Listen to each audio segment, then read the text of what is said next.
Et oui, voilà, encore ce soir, nous nous retrouvons à l'espace Alia pour Comme des poissons dans l'eau. Alors, je sais que ça va être très très difficile, surtout pour Baptiste, parce que je crois que ta mémoire dure que 2 minutes. Alors, je vais essayer de faire le plus rapidement possible, de t'interviewer. Donc, qui commence et qui me parle un peu de ce spectacle?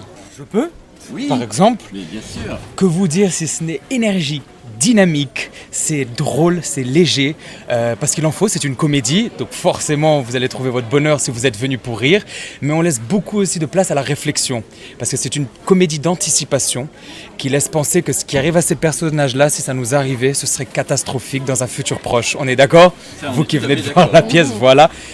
Pour vous faire un petit peu le pitch, 3 personnes sont enfermées au fond de l'eau. Sans trop spoiler, il faut savoir qu'elles n'ont plus beaucoup de mémoire. En tout cas, elles sont là depuis un certain temps. Elles ne savent pas depuis combien de temps, mais elles le vivent bien. Plutôt, en tout cas pour certains, pour d'autres moins. Et jusqu'au jour où arrive une 4e personne qui rompt l'équilibre en leur expliquant qu'ils n'ont rien à faire là et qu'elle est venue pour les libérer. Mais du coup, était-elle là depuis assez longtemps pour que les autres aient oublié sa présence?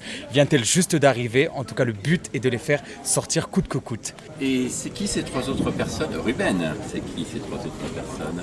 Baptiste Moreau dans le rôle de Colt, Mariana Djagba dans le rôle de Bloom et Salomé Lucibello dans le rôle de Hiro. C'est vraiment, vraiment formidable.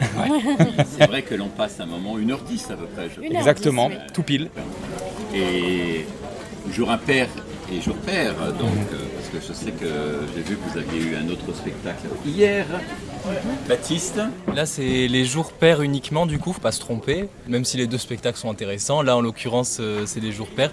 Ce qui est bien avec ce spectacle, c'est qu'on peut s'adresser à un public assez large, parce que les enfants, ils trouveront la comédie, les parents, ils pourront lire un peu entre les lignes certaines réflexions.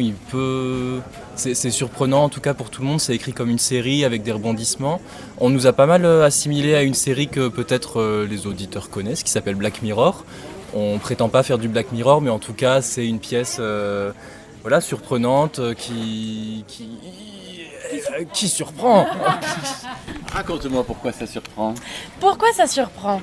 Parce que déjà, justement, comme il disait, c'est écrit un petit peu comme une série. C'est de la science-fiction au théâtre.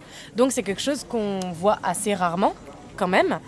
Et c'est surprenant, voilà, de par la situation. Ça mélange plein de genres. Ça mélange de la comédie, ça mélange un petit peu de drame, ça mélange de l'anticipation, de la science-fiction. Donc c'est une sorte d'ovni théâtral.